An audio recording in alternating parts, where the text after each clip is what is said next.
은혜는 인생에 새로운 길을 냅니다. 우리 인생이 새로워지는 것은 하나님의 은혜가 우리에게 부어져서 이제는 그 은혜를 따라서 새로운 인생의 길을 걸어가기 때문입니다. 사도 바울의 원래 인생의 계획은 만 30세 이후에 유대교의 유능한 율법 교사, 율법 선생님이 되는 거였습니다. 그러나 그 역시 주의 은혜를 만난 후 새로워진 인생의 로드맵을 발견하게 되는데, 이방인을 위한 하나님 복음의 제사장으로서의 삶을 살아가는 것이었습니다. 은혜가 새로운 것이 아니고요, 은혜를 받기 때문에 그 은혜로 인하여서 우리의 삶이 날마다 새로워진다라는 것을 성경은 말씀해주고 있습니다. 그래서 은혜로 말미암아서 내 삶이 늘 새로워지기 때문에 아침마다 주님이 내게 주신 은혜가 늘 새롭다라고 선지자와 같이 우리는 그렇게 고백하게 되는 거죠. 은혜는 새로운 것은 아닙니다. 그러나 다시금 계속해서 생각나야만 하는 것이고요, 다시금 기억해야만 하는 것입니다. 바울이 로마서를 기록하고 있는 이유, 그리고 로마교회 교인들을 간절히 보고자 하는 이유는 어떤 신령한 은사를 나눠주어 그들을 견고케 하기 위함이라고 말했습니다.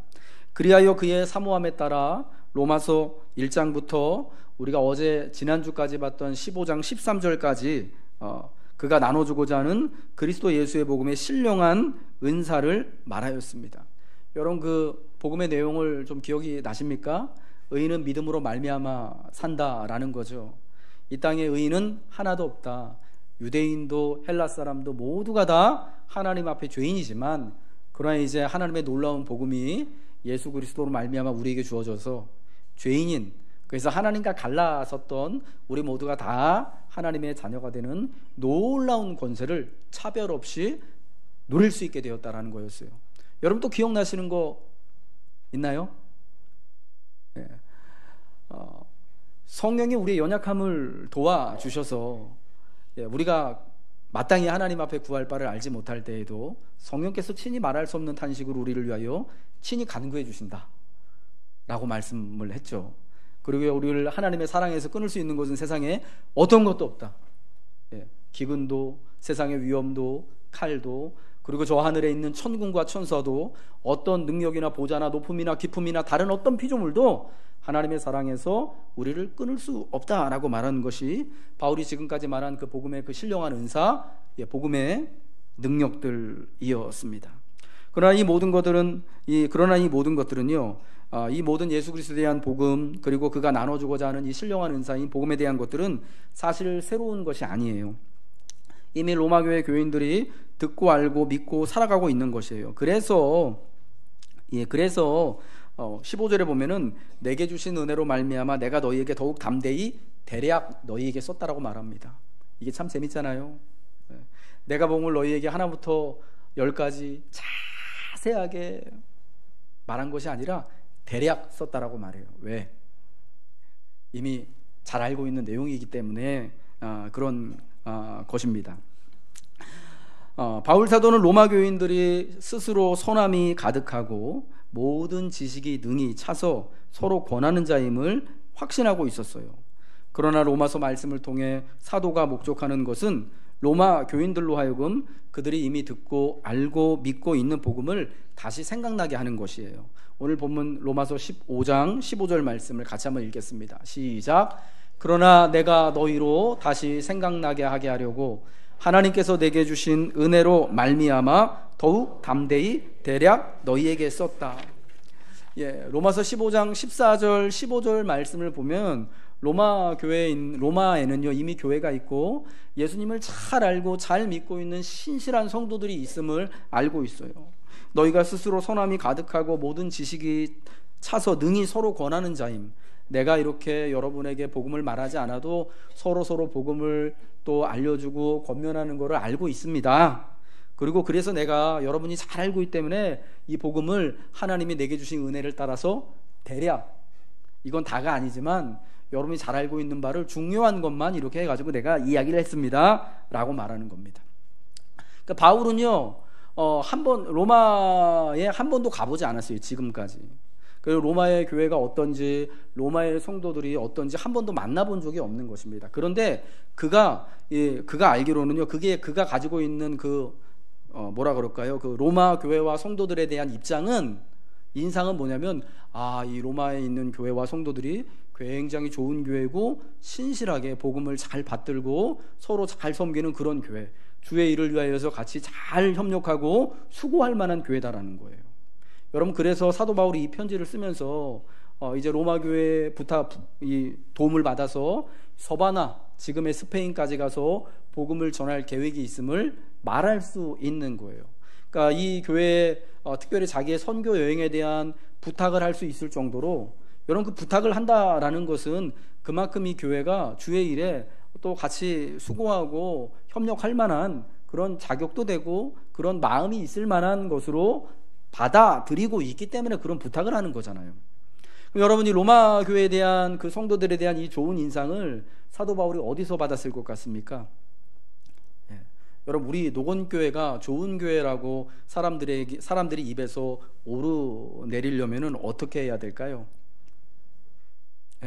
이 교회 건물을 보고요, 우리 교회 그렇게 별로 아름답지 않아요. 벌써 이 교회 예배당이 여러분 19년 돼 가잖아요. 그래서 바깥에서 보면은 이 빨간 벽돌로 되어져 있는 우리 교회 예배당이요, 그냥 무슨 빌딩 같아요. 사실은 별로 그렇게 교회 모습처럼 보이지 않습니다. 그런데 이 교회를 보면서 저 교회는 참 괜찮은 교회야. 특별히 여러분, 믿지 않는 사람들이 누가 주변에 이사 와가지고 이 동네는 어떤 교회가 있습니까? 라고 물어보면은 나는 교회 안 나가지만은 저기 녹원교회 한번 가보세요 라고 말할 수 있을 정도가 돼야 되죠. 여러분, 그러려면은 이 사람들의 눈에 우리 교회 여러분 뭐가 좋아 보여야 될까요? 목사가 좋아 보여야 될까요? 그것도 많은 적지 않은 부분을 차지하겠지만은 바로 여러분, 우리 같이 교회로 모이는 성도들을 보고 그렇게 평가하고 판단을 하는 거예요. 사도 바울에게는요, 브리스길라와 아굴라라고 하는 굉장히 신실한 믿음의 동역자들이 있었습니다. 여러분, 이 부분은요, 사실은 오늘날로 치면은 교회 사역자, 저와 같은 목사가 아니에요. 그냥 성도였어요. 사도행전 18장에 보면은 사도 바울이 2차 전도 여행 때 고린도 지역에 머물면서 거기서 교회를 할 때, 전도를 하면서 교회를 모을 때 이달리아라고 하는 곳에서, 그러니까 지금의 로마입니다. 로마에서 아굴라와 브리스길라 부부가 내려와요. 이사를 와요. 그래서 바울 사도와 업이 같아요. 장막 만드는 일이 같아가지고 같이 일하고 같이 먹고 자면서 같이 교회를 하게 되는 겁니다. 여러분, 그때 브리스길라 아굴라 부부를 처음 만났는데 그들이 로마에서 온 로마 교회 교인들이었거든요. 왜 오게 되었는지는 우리 나중에 또 기회가 되면 자세히 말씀드리겠지만은, 브리스길라와 아굴라와 같이 고린도 지역에 있는 교회를 섬기고 이제 또 전도를 하면서 브리스길라 아굴라 부부의 도움을 굉장히 많이 바울이 받았어요.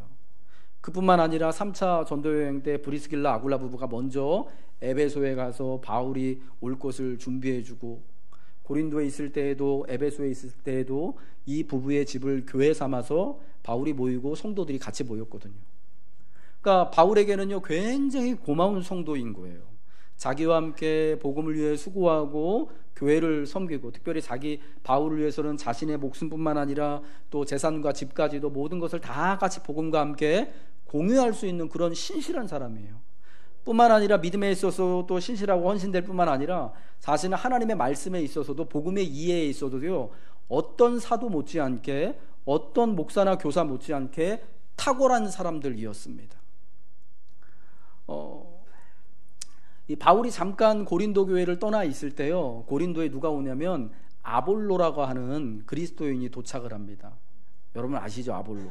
이분은 예수 믿는 그런 사람이었는데 정통 유대인으로 율법에 능통한 그리스도인 유대인이었어요. 유대인 그리스도인 신자였어요.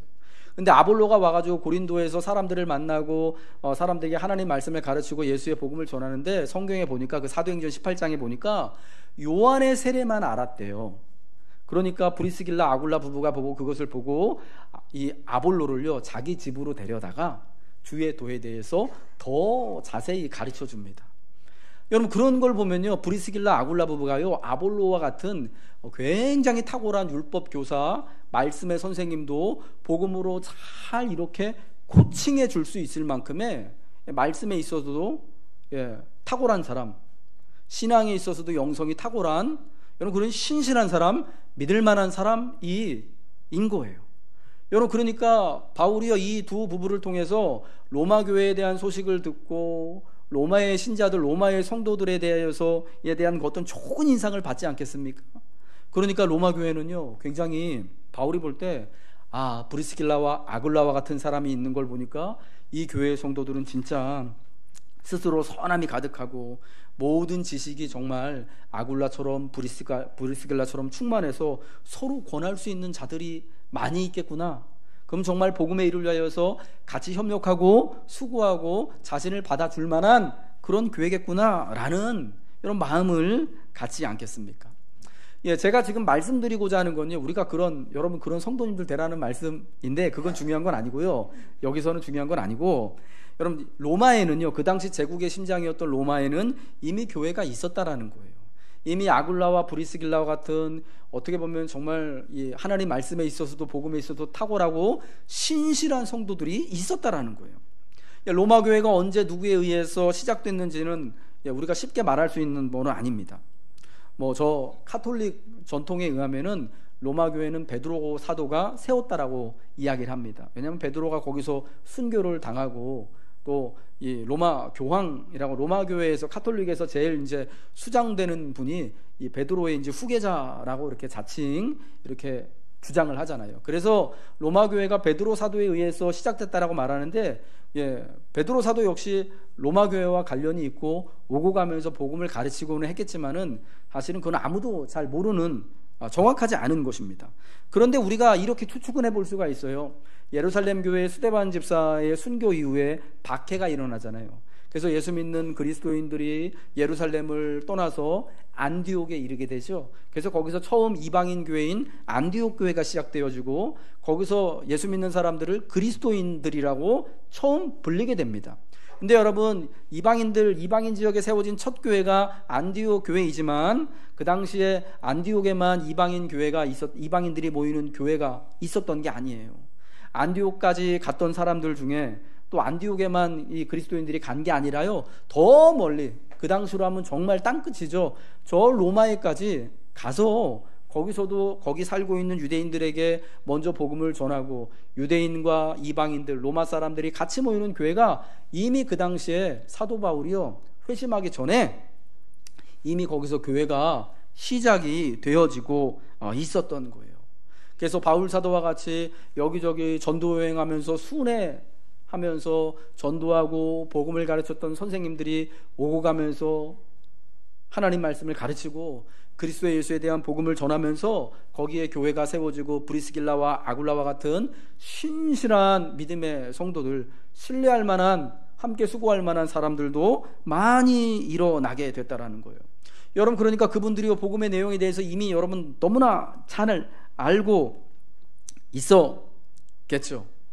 그리스도 예수에 관한, 교회에 관한 모든 그 비밀을요, 사실은 잘 알고 있었어요. 예수님에 대해서, 그분의 죽음과 부활과 그리고 다시 오심의 복음에 관해 이미 잘 알고 믿고 있었습니다. 로마서 15장 13절까지 바울이 선포한 복음의 내용이 낯설지가 않은 것이었습니다. 단지 생각나게 하는 것, 다시금 기억나게 해서 은혜가 그들의 삶을 새롭게 하는데 일조하고자 하는 거예요.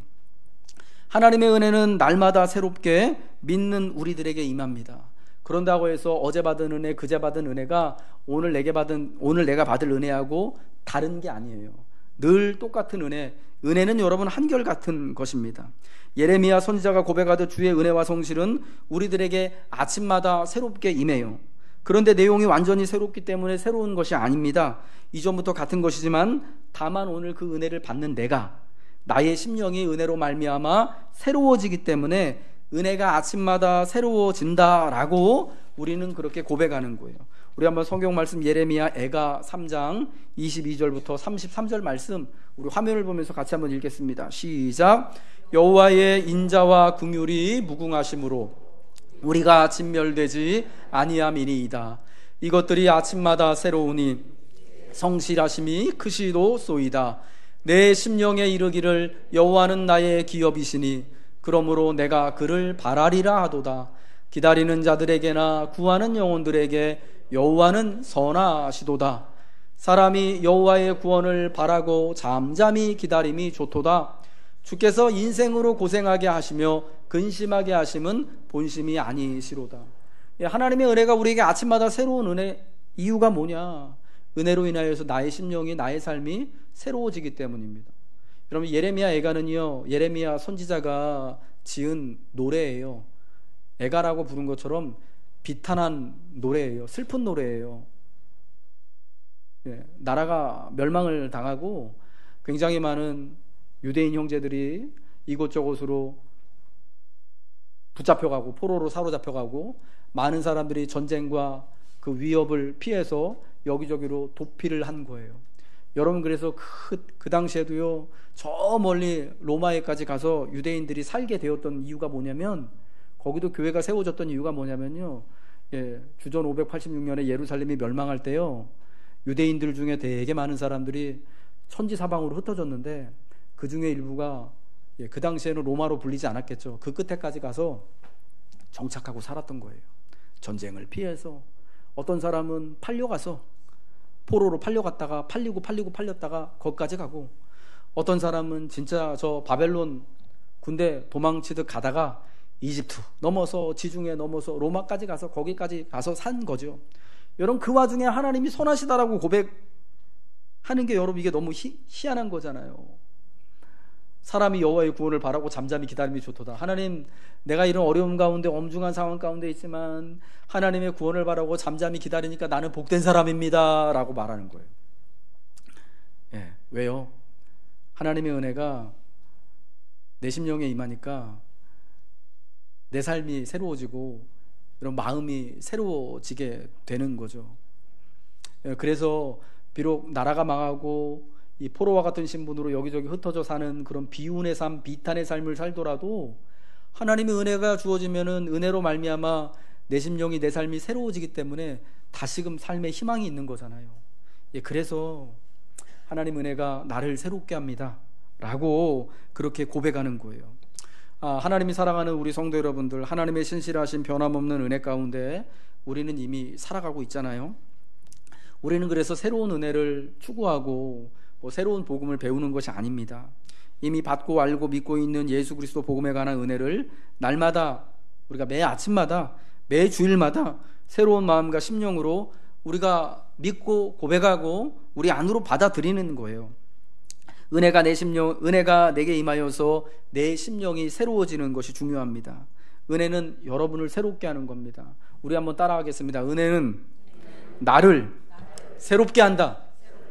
여러분, 오늘 우리 같이 예배드리는 오늘 이 한날, 하나님이 주신 은혜로 말미암아서, 내가 이 은혜로 말미암아서 심령이 새로워지고 내 마음이 새로워지고 내 삶에 대한 자세가 새로워지시기를 여러분 간구하시기 바랍니다. 은혜로 하나님 나를 새롭게 하여 주시기를 여러분 고백하시기를 바랍니다. 두 번째는요, 은혜는 그리스도 예수의 일꾼이 되게 한다라는 겁니다. 바울 사도가 이방인에게 그리스도의 복음을 전하는 자가 된 것은 은혜로 말미암아 되었다라고 이야기합니다. 하나님의 복음의 제사장의 직분을 수행하는 자로서 이방인을 하나님께 거룩한 제물로 드리는 것이 그가 힘써 행해야 할 사명이에요. 자신은 하나님의 복음의 제사장이다라고 말하는데, 이 하나님 복음의 제사장의 직분은 어떤 거냐? 이방인을 제물로 드리는 것입니다.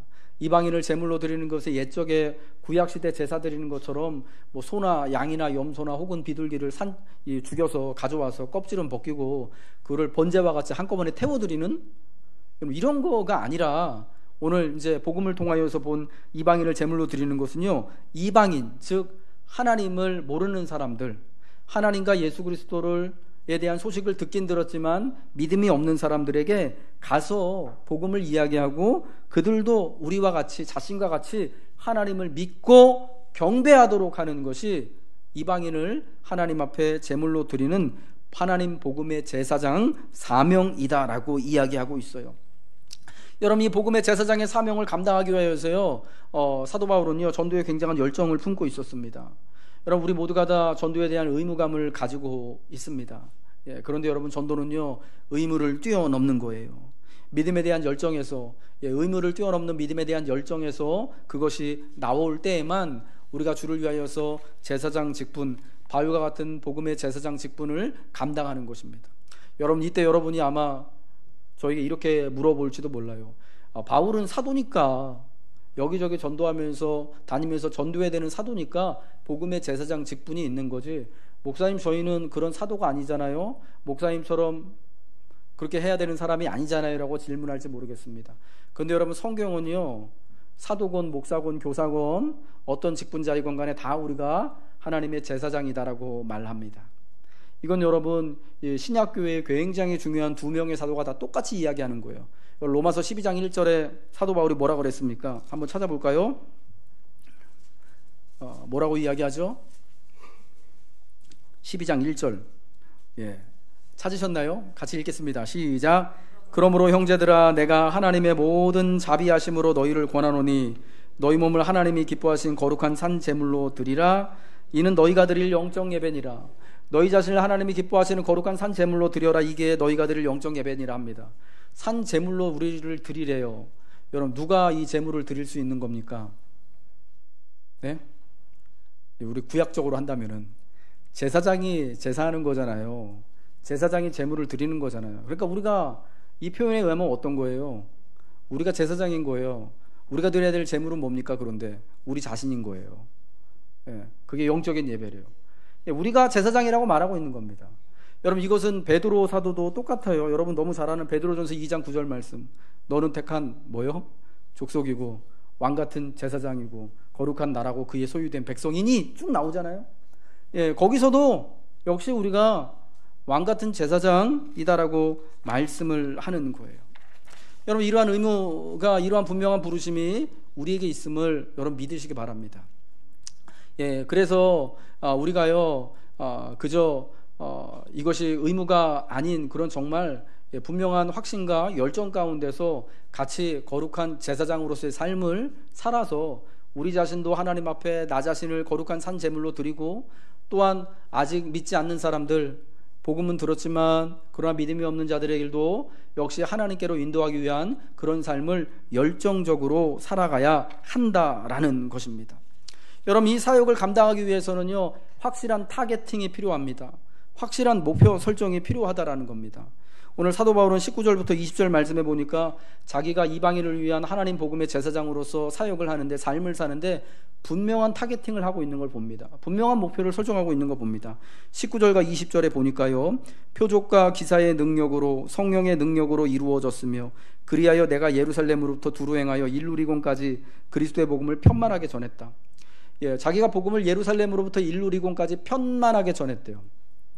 여기 나오는 예루살렘으로부터 일루리곤까지는요, 사도 바울이 사도행전에서 가졌던 1차, 2차, 3차 전도 여행을 한 글자로 표현하는 거예요. 예루살렘에서 일루리곤까지 편만하게 복음을 전했다라는 겁니다. 근데 어디 갔다가 전했냐? 그곳은 어떤 곳들이었냐면 20절에 보니까 그리스도의 이름을 부르는 곳에는 복음을 전하지 않기를 힘썼노니 이는 남의 터 위에 건축하지 아니하려 함이라. 그리스도의 이름을 부르지 않는 곳에는 전도하지 않았대요. 그러니까 어디 가서 전도한 겁니까? 교회가 없는 곳, 지금 예수 믿는 사람들이 없는 곳, 그리스도의 이름을 부르지 않는 곳에 가서 전하는 것이 자기의 분명한 목표였다라는 거예요. 여러분, 그래서 이러한 두 가지 분명한 목표를 가지고 바울이 수고했기 때문에요, 그의 1차, 2차, 3차 전도 여행을 통하여서 각각 교회가 없던 지역마다 교회가 생겨지고 신실한 믿음의 공동체인 교회가 든든하게 이루어져 가게 됐던 거예요. 주의 은혜를 따라 예수 그리스도의 일꾼이 된 성도 여러분들, 사도 바울이 하나님 복음의 제사장이고 하나님 복음의 일꾼이었던 것처럼 주님도 우리를 주님도 우리를 그러한 신실한 주님의 제사장으로서 제사장적인 삶으로 부르셨습니다. 우리가 주의 일꾼이 된 거죠. 그래서 일꾼으로서 특별히 주님이 내게 무엇을 바라실까, 맡기실까에 대한 일꾼으로서의 분명한 목표를 가지고 있어야 하는 것입니다. 주님의 일꾼으로서의 분명한 목표를 정하시기 바랍니다. 사도 바울은 전도를 위한, 복음을 위한 선명한 목표가 있었습니다. 온 세상에 편만하게 복음을 전하는데 복음의 그리스도의 이름을 이미 부르지 않는 곳은 가지 않는 거예요. 주의 복음과 하나님 나라와 교회를 섬길 때 우리에게도 이런 확실한 목표가 있어야 됩니다. 타겟팅이 되어야 하는 거예요.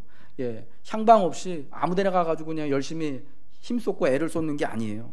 은혜를 따라 그리스도의 일꾼이 되었을 때 내가 무엇을 할지를 명확히 알고 이해해야 하는 것입니다. 뭘 하긴 해야 할 것 같은데 뭘 해야 될지 모르시는 분들이 많죠. 그리고 내가 일꾼이긴 하지만 하나님 성도로서 부름받은 것이 그냥 내가 성도지, 내가 무슨 뭐 복음의 일꾼이고 뭐 제사장이고 이런 거 아닌 것 같은데 라고 여기시는 분들 많죠. 근데 여러분, 우리 모두가 다 일꾼이고 하나님이 복음을 위한 제사장으로서 우리를 부르신 거예요. 그 증거가 우리 자신을 산 제물로 하나님이 드리라고 말씀하고 있는 거 아닙니까?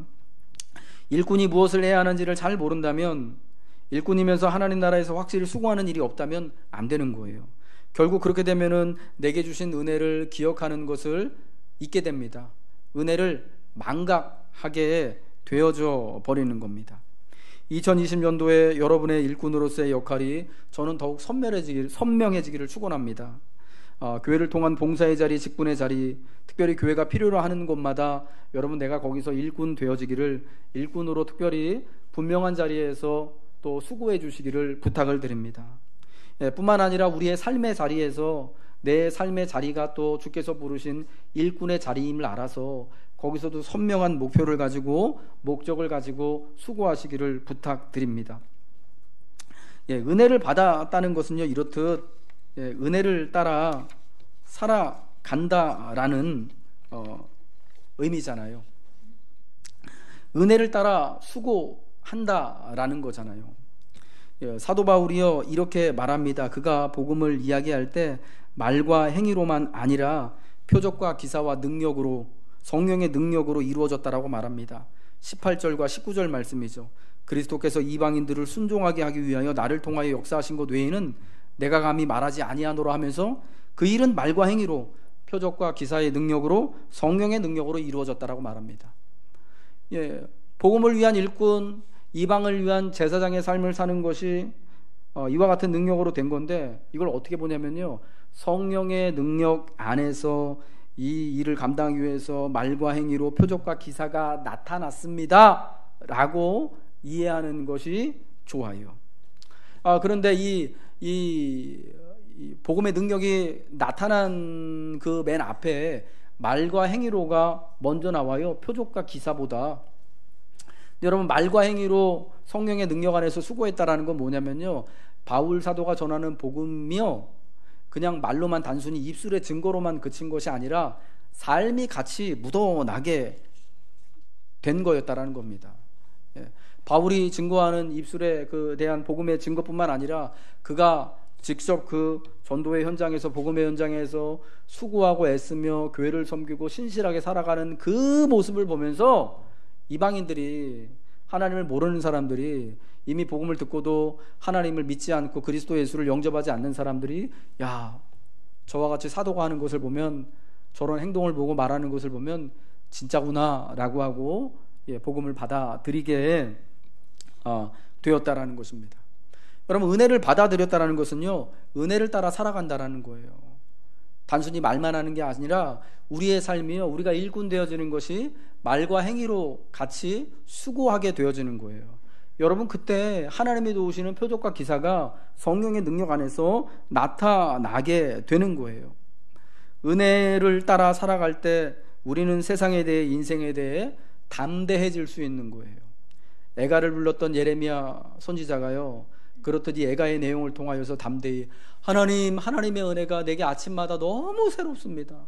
주의 성실하심이 너무 큽니다. 내가 하나님을 부를 수 있어서 나는 정말 복된 사람이고 행복합니다.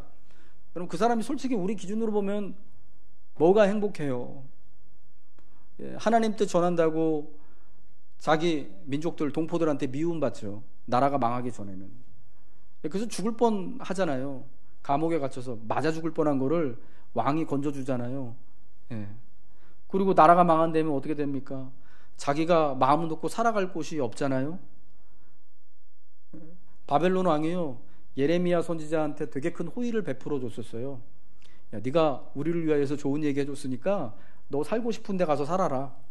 나랑 같이 바벨론 가면은 내가 너 높은 자리 주고 너 잘해줄게, 너 챙겨줄게 했는데 예레미야가 싫다 그래요. 그러면서 저는 그냥 여기 있을게요.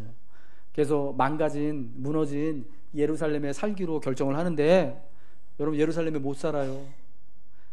나중에 자기 동포들, 바벨론 왕한테 반기를 든 그 유대인들 몇에 의해서요, 저기 애굽 땅으로 끌려가요. 포로처럼. 바벨론 군대가 그를 끌고 간 게 아니고요, 애굽 사람들이 그를 납치해 간 게 아니라 자기 동포 유대인들이요, 예레미야 선지자를 마치 죄인처럼, 종처럼, 짐승처럼 끌고 애굽으로 내려갔어요. 그리고 거기서 죽였어요. 근데 여러분, 이 사람이 근데 주님 내게 주신 은혜가 참 아침마다 새롭고 주님이 정말 성실하십니다. 내가 이런 상황 가운데 있음에도 불구하고 하나님의 은혜를 구할 수 있으니까 나는 참으로 참 복 있는 사람입니다 라고 말하는 게 너무 희한하잖아요.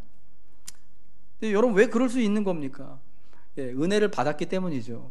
내가 은혜를 받고 은혜를 받고 보니까 자신의 삶이요 새롭게 해석이 되어지고 새로운 인생의 길이 보이는 거예요.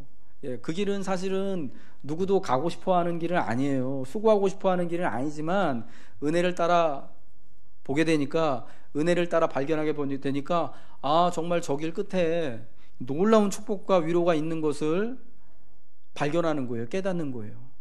여러분, 그러니까 그게 진짜 좋은 것을 알고 더 멀리 미래, 더 먼 장래를 내다보고 그 하나님의 은혜를 택하고 하나님의 은혜를 따라 살기를 기뻐하고, 그래서 하나님, 나는 정말 감사한 사람, 행복한 사람입니다.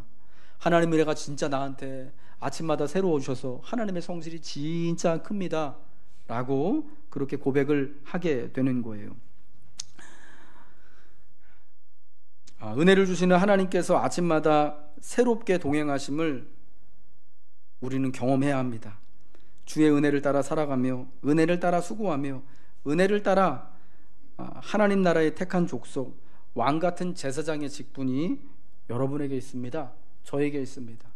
하나님 우리를 제사장 삼아주셔서 먼저는 우리 자신을, 우리의 삶을 하나님 앞에 제물로 드리기를 하나님은 원하시고요, 또 하나님은 우리뿐만 아니라 우리의 이웃, 아직 믿지 못하는 자들의 삶 역시 하나님 앞에 제물로, 우리가 우리의 말과 행위로 그들에게 전도하고 증거하여서 그들을 하나님 앞에 제물로 드리는 제사장으로서의 직분과 역할, 그 일꾼의 모습을 우리에게 요구하시는 것입니다.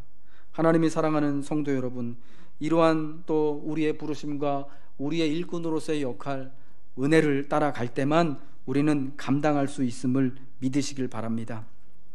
하나님이 받으실 만한 제물이 되도록, 또 우리의 이웃들이 우리의 말과 행위로 인하여 그리스도 예수를 믿고 영접하도록 제사장으로서의 은혜의 봉사를 충성스럽게 우리 감사함으로 감당하는 교회가 되길 바랍니다. 성도님 되시길 주님의 이름으로 축복합니다.